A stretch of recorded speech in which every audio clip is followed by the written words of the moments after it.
rebounding and were able to kind of push them off, keep them at bay. Every time they made a run at you, you answered with a run.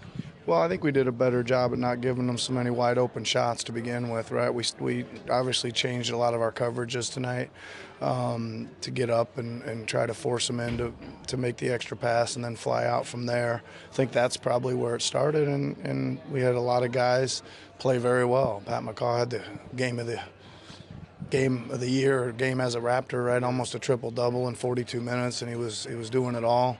O'Shea Brissett came in, was awesome. First time he's ever played for us, and rebounded and got a couple key putbacks for us, or kept the ball alive. And then obviously Kyle and Fred and Serge were very, very good. You've seen that, you've been talking about McCaw for a while now.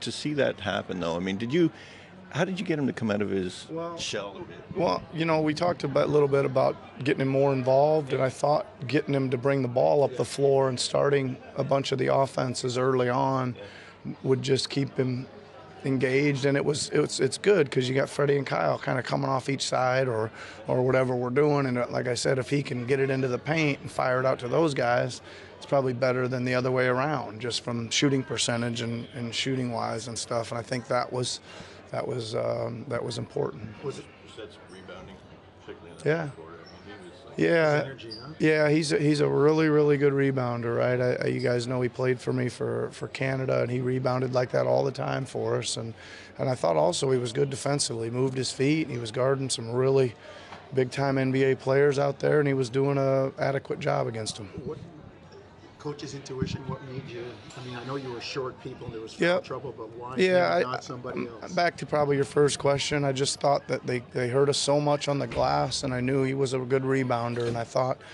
that that's basically it. Hopefully he could go in and help us rebound the ball, and he did just that, and that's kind of why I had him ahead of Malcolm tonight.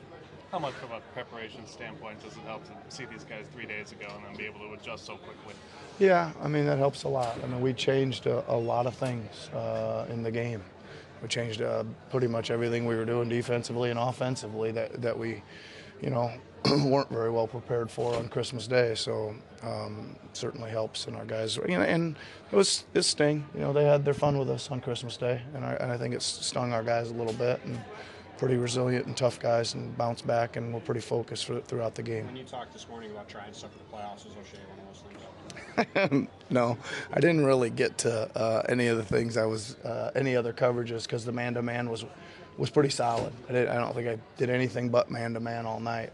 So that's the first time in a while, and there was no need to change tonight, so we stuck with it. You've talked at various times about the mental toughness of your group, and obviously you had guys in and out basically all year.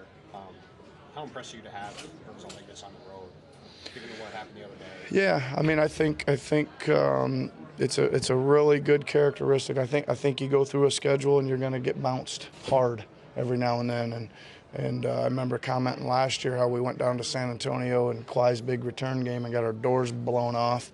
And I was worried about the state of the team, and we got on the plane and had a back-to-back at Milwaukee, and we went there and won by 15, and I was like, okay, this team's got some resiliency and bounce back in it, and they showed it again tonight.